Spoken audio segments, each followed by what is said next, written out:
Today.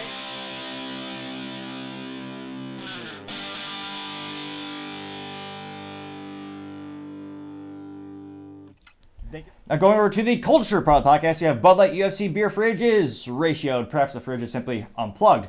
Now this comes thanks to their Twitter profile, and Bud Light says, quote, "Ounce for ounce, the best beer to watch #UFC Fight Night with." And again, I don't know if it's one of those things where they mess up so bad it's almost supposed to be a pun or funny, or if it's quote-unquote creative in a unique way, but they have an 11-second clip where the fridge is just opening up.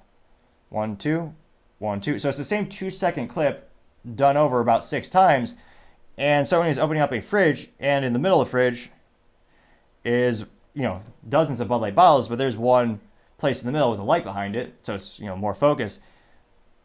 And the bottle is shaking precariously, or doesn't look very stable. It's got one of those grates on the bottom in terms of where the beers are being rested upon. Now, I'm actually surprised. They actually did do one thing right, which is they actually tagged the UFC, which, again, they're giving them over $100 million.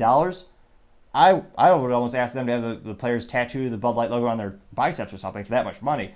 Granted, I don't think any of them would go for that, but it's one of those instances where they've had times where they do all these social media posts and they even tag the artist or the musician or the comedian that they're paying all this money to, so that the people who follow those folks on Twitter would actually see that on their timeline as well, and they get more exposure. So I'm not going to give them much credit. There's not much credit is due at Bud Light. They've lost about $1.4 billion in sales since they paid $185,000 to Dylan Mulvaney to put this individual's face on the can, celebrating 365 days of womanhood, which, in terms of business investments, the biggest negative return on investment, that has to be it. You spend $185,000 and you lose $1.4 billion? That's almost as bad as the U.S. government. I mean, Melissa Heiderschau, the brilliant brainchild, the marketing VP, who is apparently behind this, she should definitely get a job. I mean, she would fit right in. I mean, in terms of spending money to lose money, that's spot on. Now, going back to the post, ounce for ounce, which, good little word pun. Again, it's all, there's weight categories for the UFC. Now, in terms of going viral, this certainly didn't. It got about 7,000 views. And this is even more hilarious. It got 56 likes. And again, this was taking place over 48 hours, so it was, earlier. It had plenty of time to brew, pun moderately intended. And again, it had 56 likes, which, not to brag, but even one of my videos a couple weeks ago got 35 likes. It was a pretty good video. I mean, granted, for me, it's all about quality over quantity, the exact opposite formula for marketing of how Bud Light is done, where it's much more of a volume product. It's more of a, how much of this stuff can we possibly produce, not how little a quantity and how high of a quality of a product could we do. Now, again, 56, it's so abysmally small. Let's pull up the statistics. So, public schools are all-time low for, math, science, history, all the test scores. The ACT scores in the United States public schools is a 32-year low. And yet, we're told the teachers' unions need more and more money, or they deserve more money. That's what I'm told. Fascinating how the public sector, anytime it fails, it's always just giving more money. But then they never improve. Many of them don't. But nevertheless, so since the public schools aren't doing a lot of great math, we'll do some today, and kind of a little sad to think, but we'll actually add more value than some public school teachers, which I guess isn't too surprising, seeing some of the horrifying things that they teach and promulgate on things like Libs of TikTok, where they show you the teachers going off into identities and sexualizing the children, which is quite concerning to say the least. Now, 56 people liked this, or they saw it and they liked it. So 7,023 people viewed it. So 56 people liked it, divided by 7,023. Gives us 0.00797. Now, we're going to turn that into a little bit of a percentage. So we're going to multiply it by 100, which means of everyone who saw this, 0.79738 people liked it. Now, if we round up, if you feel so inclined, we'll say we'll be generous, 0.8% of people who saw this liked it. Also known as terrible. And yet, I guess we're not too surprised, because again, they're not addressing the big elephant or the Dylan Mulvaney in the room, which we'll go to the comments and see. Well, you know what? Maybe I'm wrong. Maybe this is the most brilliant advertisement in history, and everyone is compelled to go out and buy Bud Light because they think it's the best product. I mean, they love this commercial. I mean, this is a fridge opened up and there's a Bud Light. Oh my gosh! I mean, maybe I want to go and fill up my fridge full of Bud Light. I mean, obviously I never would. I have a modicum of taste buds on my tongue, and even though I have drinks in the fridge that are for people who come on the interview podcast, I would never be so cruel to offer them a Bud Light. That must be like an insult to have someone leave your house, which perhaps that's a way to end a party. When it's middle of the night, party's getting late, you want people to leave, and then you bust out the pack of Bud Light, put that on the counter, and just kind of like repellent for people. Just gets them to go away. But I moderately digress. Going to the comments, one of the first ones comes from Angry Alan, who simply says, nope. And he got 10 likes. JPG2 says, homo beer, unquote, getting 1 like.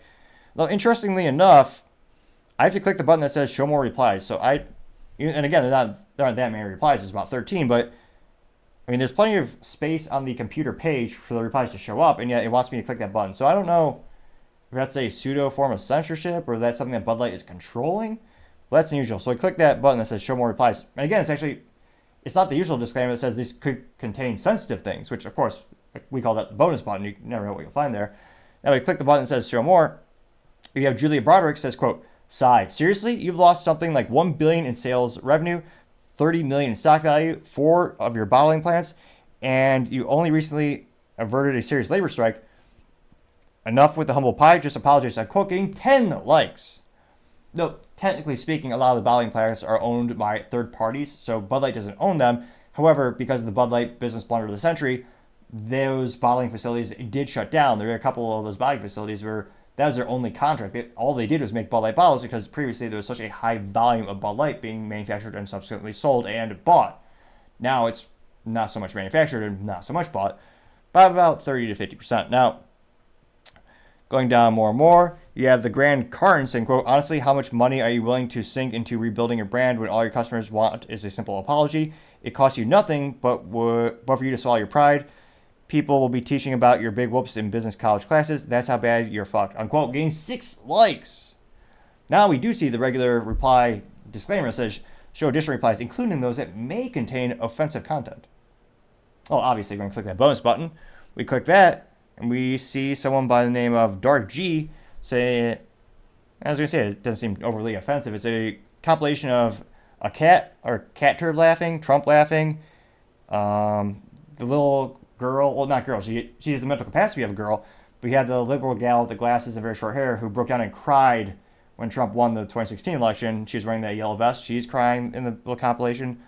And that got 1 like. And the text is, Bud Light boycott cost Anheuser-Busch $1.4 billion in lost sales. Apollo simply says, go woke, go broke, getting 2 likes.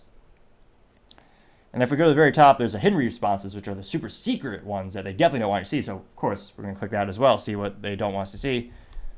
Interesting enough, not a lot in terms of, there's only 1 comment that Bud Light censored. Usually they're much more censorious. They censor, at one point, it was almost half the comments. It was, especially after the April 1st business blunder of the year, hiring Dylan Mulvaney, it was quite a few. Now, this comes from Fred, and Fred says, quote, no transvestites, please. You should fire the obnoxious girl VP and apologize, but you won't. Unquote, getting 1 like, which is kind of how pathetic the U.S. justice system is and legal system is, where they're allegedly worried to fire Alyssa Heiderscheld for her business and mental ineptitudes.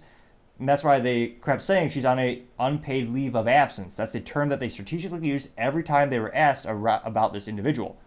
This individual lost them $1.4 billion in sales, and they're worried if they say they fired her that she would sue them. That's how messed up the legal system is in the United States. That's ridiculous. She also had a video where she promulgated that she thought the Bud Light brand was too fratty, which is even more hypocritically hilarious when a video or a picture of her came out drinking beer from a prophylactic. Or if you have children listening or tuning in and have them cover their ears, that's a fancy word for a condom. That was Alyssa Heiderscheld in college. She thought the beer brand was too fratty, so she wanted to change it. And she certainly did, by about $1.4 billion in lost sales. So again, culturally speaking, see about the same ratio of comments making fun of the company. And again, going back to all these comments, I don't see a single positive one. I mean, there's a couple that are getting between 0 and 1 like that are kind of saying things to the effect of you reap the seeds that you sow, good. Actually, wait a minute. Yeah, one of them says, great job for sponsoring UFC and Shane Gillis, but you better not forget your huge error in judgment. So in this case, they got 100% ratioed. They got the Chris Christie effect. It's just a fascinating phenomenon in which you have a tweet and no one says anything positive in the responses section, which is actually a mathematical anomaly because allegedly Chris Christie has family, friends, allegedly a campaign team at the time when he had his futile attempt to run for the Republican nominee. And yet there are 2 times where he would tweet something and not a single person would have a positive thing to say in the comments. So I think it's safe to say this particular post from Bud Light is the Chris Christie's of their post. It's that bad, 100% ratio to all the comments. And yet, they won't do anything different. I mean, it's almost a year since the incident passed. The CEO, Brendan Whitworth, former CIA operative, I mean, he's not going to come out and say it, because again, then they'd have more of a protest from people who are, as this devolved into a political issue, you'd have people on the very far left to boycott them even more than they currently are.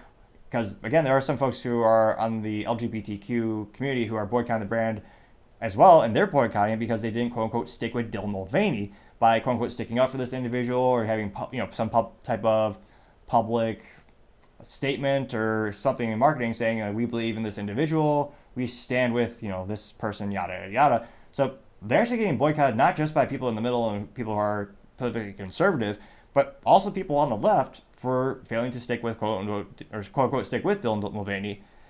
And they've certainly shot themselves in the foot, perhaps worse than Ron DeSantis shot himself in the high-heeled boot when he was running for president. But it'll be interesting to see. I mean, right now, it seems about the same cultural perspective of Bud Light.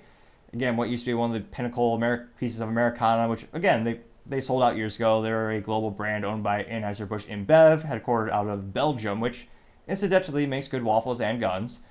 But let me know in the comments, would you ever buy a Bud Light again? And again, I can't fathom who's doing these videos where a Bud Light beer in a fridge. I mean, it almost seems like a nightmare. Imagine if you woke up one day and you opened your fridge and it's only bottles of Bud Light. I mean, that sounds like a dystopian nightmare. I mean, you almost shiver in fear. I suppose the person might starve to death, or they may die of thirst. If they were to open that and that's all they saw in the fridge,